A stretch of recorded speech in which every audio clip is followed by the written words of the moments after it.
2, where we're talking about the economic perspective of development. Introduction. The need for the statement of economic policy perspective. For us to ensure development in our community or in our nation, there is need for us to state a kind of statement of policy perspective. The statement which we identify the projects we want to do, where we are going, what we want to achieve. And at level of individual, you should always set your okay, where do you want to be the next 5 years? As a researcher, or there's sometimes you're applying for some jobs and they'll be asking you, where do you think you'll be in the next 5 years, in the next 2 years, the next 10 years? So they want to see actually if you are focused. Likewise, as individual, you must always have a place that we are going. You must always ensure, okay, where do you think you want to be? And likewise in our nation, in our country, or at the rural community level, we must always have a plan where we take this community in the next years. Yes, in many places they have youth, they have the youth, they have the elderly. They always have meetings. Okay, people, so so place, people of so so particular community, they have their meetings. The plan is to see how they can develop their community. If they are coming together by virtue of the community, by virtue of the rural areas, they want to see how, where they can take that place to be. Look at the level they want to, the level they are taking it to. So there is need for policy, economic policy statements. Then after that, you now talk of prioritization of projects. Once you have determined where you are going and those things you want to achieve, in development, you have different things. You have different things you can talk of, but you may not be able to achieve those things at a time. So you now prioritize the projects. Okay, we are doing this one first. This one can be achieved now. This one can be delayed till maybe some other time, or for the next 2 years, in the next 5 years. So you prioritize projects. And in more cases, in some countries, development decisions were made on political grounds, and sometimes it has irrational consequences. In Nigeria, for example, we always have this kind of case. People they think they want to want to develop this particular place. They will end up doing a project that can even benefit that will not even benefit the masses. Take for example, you get to a place, you build pedestrian bridge in a place that's not crowded. I've seen that in many places, even traveling. So you see, where they build those bridges, and that bridge don't even serve. We are not talking of metropolitan cities where we have crowd that with the expressway can be difficult to cross. Yes, now talk of pedestrian bridge, but in the case whereby people are in that place not even crowded. So what we are saying is that politicians sometimes just do some things that may not even benefit the community, that may not even benefit the masses. Okay, so the basic function of any economic activity, therefore, is to provide many people as possible with means of overcoming helplessness. We have said from the previous chapter, from the previous unit, when we talk of economic activity, economic development, it has to be provision of people with what to make them to live comfortable life, take them in from poverty, overcome lack of food and shelter, and give them good health and protection. That's the economic development. So when we talk about rising per capita incomes, elimination of also poverty, greater employment opportunities, the reducing income inequalities, therefore constitutes the necessary but not sufficient condition of development. Yes, even though we now say that providing all these things that I said, these are parts of development, but it is not overall. But if those things are achieved, at least you can see your develop, but it is not, those things are not overall. There are some other things that's the concern when we talk of development. The very first one, I talk of self-esteem. Self-esteem means a sense of worth. We always tell ourselves, you should know your worth. You know your worth. You know who you are. Okay, having a kind of self-respect, sense of worth, it will make you not. It will make it easy for people to just use the way they like. Once you know your worth, there are some things you not take from people. We're coming down to this why we are saying this in this particular in this unit. Inferiority complex by less developed countries towards develop. Yes, because many developing countries. Oh, if you see any white man coming now, a white man, for example, comes to a place, then we say, white person will be a kind of anxious, a kind of elated, seeing a white person. But if you go to that side, go to that place, they believe that you are denigrated. They call you black monkey, they call you anybody. So if we want to be developed, we must first build our own self-esteem. You have to kind of sense of what, know that you have your own pride. So they always say Africans will be beggars. Somebody wrote something sometimes ago. He says Africans are people that if they have two cows, they kill the two cows, eat it, and they pray for God to give them another one. But if there are some countries you give them two cows, their two cows they rear it, have another cow, and have plenty of cows. So that's it. The inferiority complex. If you always look within yourself, it will not make you to go far as affecting the African country. Having some sense of pride, yes, you see, we are talking about self esteem. Even though you don't have much money, even though you are not as rich as others, if you know your worth, the rich will not take you for granted. That's why we are Africans, and then we may not develop. If we know our worth, the whites will not belittle us and see us as somebody who come and beg them every time. Or those who always leave their country and come to us and serve us. And those everybody young men leaving their country and be serving old people. I watched some time ago. 20 people, boys, active boys in their twenties, early twenties. They're the one that are now serving the old people, maybe in the US or the UK. And now and they are even recruiting many people. If you come and enjoy this job, I was not looking able-bodied young men who can be beneficial to our own country. They are now reduced to mere servants who are now pushing elderly people in those places. So if we don't have and we know our worth, we'll be respected. And if they want to offer you, they offer you by virtue of what you have for yourself, not just the packing you as if they're packing anything. So, but there is what they call material welfare, because people say that if you are a country, or even let's even come to Nigeria, if they said if you don't have money, if you don't get money, you should hide your face. And so what they say that if you want to talk, make sure you have money. So they equate development to having money, but not some people have money, but even though they lack manners. So, but if actually what used to tell me our development or being respected is money or material riches, just like the developed countries belittle the less developed countries, automatically it will affect our self-esteem. It will affect, so those people who don't have it, they always hide themselves in a place, even though they have some things that people can benefit from, like unlike those people, they will have something that people can benefit from. Then we talk of freedom.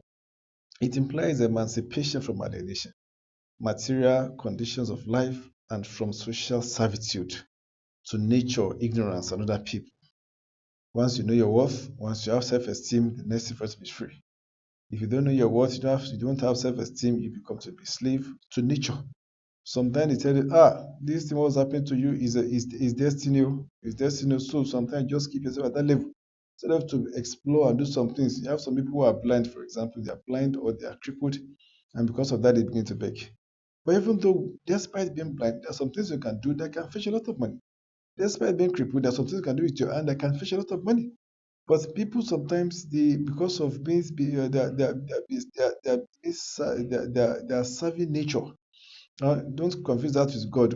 But what I'm saying is that some people, based on their environment, based on their background, they just believe in something that may not be true to be true, and then confine their life. So freedom means for me to be enlightened beyond ignorance, beyond nature, and beyond misery, and beyond some institution that only give dogmatic beliefs. Just use some code to tie you down. If you do this kind of thing, this thing will be happening, which will be even lie. So you have to be free from all those things to achieve development. Then freedom involves expanded range of choices for society and their members. When we talk of freedom, people should not be forced. People should not be forced to be doing one thing. Many people now, maybe they're working as teachers, working as in secondary schools, even university. It is only because they don't have other means of income. They don't have other things to do. They are being forced to take up that lecturing job or being forced to take that teaching job because no other things for them to do. But if you're talking of freedom, there should be a range of choices for people, for the masses. The relationship between economic growth and freedom is that wealth increases the range of one's choices. Yes, what this one is trying to say that by the time you have some money, it increases your choices. You can venture into many things. It's unlike somebody that salary is not even enough to even take him anywhere. Salary cannot even feed him and his family. So automatically his mind will be confined to what he gets. So wealth brings better opportunities. Then is the concept of human freedom includes but not limited to personal security, rule of law, freedom of expression, political participation, and equality of opportunity. So we'll talk of freedom aside from freeing yourself from domestic beliefs, freeing yourself from nature. Freedom still implies personal security. You are free to go at any point in time, traveling from Enugu to Onitsha, or from Ebonyi to Abia, or from Abakaliki to Brakoshimi without fear. Not that they will be kidnapped or will be kidnapped, all those stuff, all those stuff. So it has to be for personal security, and then the rule of law must be obeyed, not in a case whereby somebody will be guilty and somebody committed a crime, and they now still pour the blame on the person who is innocent. We have that case a lot. Okay, somebody was cheated, people supposed to fight for him, get to law to the court of law, they still now pour the blame on him and then even imprison him. So freedom has to be a kind of a freedom of expression, also participation, equality, and the opportunities, just for development. When we talk of it, ask ourselves, why development? Development is required to increase availability and wider distribution of basic life sustaining goods such as food, shelter, earth, and protection. Is self-explanatory. We why we develop because we have to increase availability and widen distribution of basic food, so life-sustaining goods. People should be better off, having access to food, shelter, and good health and protection. Then development is required to raise levels of living standard, raise standard of living, including in addition to higher incomes, creation of more jobs, better education, better attention to cultural, human values, and which will enhance greater individual. Yes, talk of high incomes. If my take home pay cannot take me home, if my take home pay cannot take me automatically, there cannot be development. I cannot think of buying a car, I cannot think of having a house, I cannot because what I'm even paid is not can even take my family. I can say that before what we bought for like 1,000 a year or two back, we buy it for like 3,000 and now. So the salary is not even changing. In that case, the purchasing power is low. The purchasing power is low, and then you can even the purchasing power is low. You cannot think of bigger things because what you have can even take care. So objective is to increase income and enhance a better standard of living. Yes, to expand range of economic and social choices available to individuals. We talk of expand range of economics. To development, we talk of freedom. We talk of freedom to adopt what you want, not being forced to take up one job, not being forced to be doing what you are doing. Some people say they want to make money, they want to live. So after graduation, is begin POS business. POS. So people they buy a car, people they are doing a car. Those things they are being forced to do those jobs up because they don't have job to do. So that is not development. So to get better life is what we're talking about. Then we talk about criticism of this particular concept. In sociology, you have ideology, you have theories, you have ideologies, and then you have perspectives. Those perspectives bring goodness, but they have their weaknesses. If you think maybe you have gotten the perspective as okay, so people bring the part of that, they bring the weaknesses of that perspective. Then we talk of how do we now talk about criticisms of this particular perspective, the current perspective? So the GNP means gross national product. We all know it is, and then GDP means gross domestic product. It's used for calculation to these are indicators that tells us how the economy is progressing and at the rate is talking about how the economy is progressing for a country. Inadequate data may not be available for proper appraisal of the country's performance. Talk of GDP and GNP. How do they get data from? The data can be compromised. Some people they may just inflate that GNP, so I can just buy the tell people that yeah we are actually developing, but in that case it may not be so. It can be compromised. Second thing is that GNP tends to compare only goods of countries.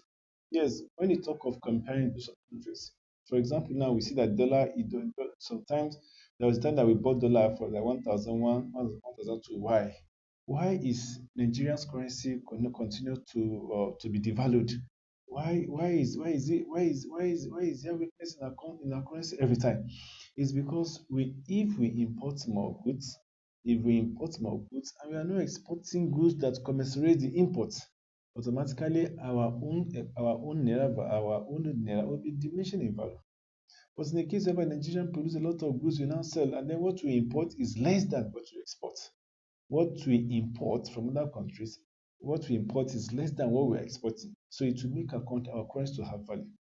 So that's in that sometimes the GNP, the income per capita sometimes only say GNP only compare goods from different countries. It does not factor the family production. What they are saying is that maybe it is only the goods that are being sold out that they compare, that one they bought. But they don't compare those goods that the family produce and consume that they cannot be able, that cannot be sold out. So that's the weakness of this story. You cannot you cannot compare the goods that one that you cannot get to the level of being you're being exporting just locally being consumed. So it cannot there cannot be accurate. This criticism is saying there cannot be accurate data if those production are not factored. Then we talk about increasing income per capita. They say newly given names of incomes, newly given means of incomes are recorded and hence do not represent the income level of the individuals in the country. Yeah, consequently, it is possible to have development without growth. It is possible to have development without growth based on figures. But the thing is that just like just as the one we just talked about goods, instead of talking about income, and some newly given means of income sometimes they'll be recorded in computing the computing the total income of the country. That will now say, okay, you want to see if actually there's growth. There are some income that will not be factored. So that is what this particular question is talking about. Then, in conclusion, we talk about the economic indicators for measuring the development. They include the GNP and the income per capita and GDP. And development has three core. We have the self-esteem, we have the freedom and sustenance. So this is part of this. These are what you just need to go. You can go through your notes and then try to solve the questions that you have there and make to understand this concept and this perspective more and more. Okay, we come to the end. We meet in the next unit. Thank you.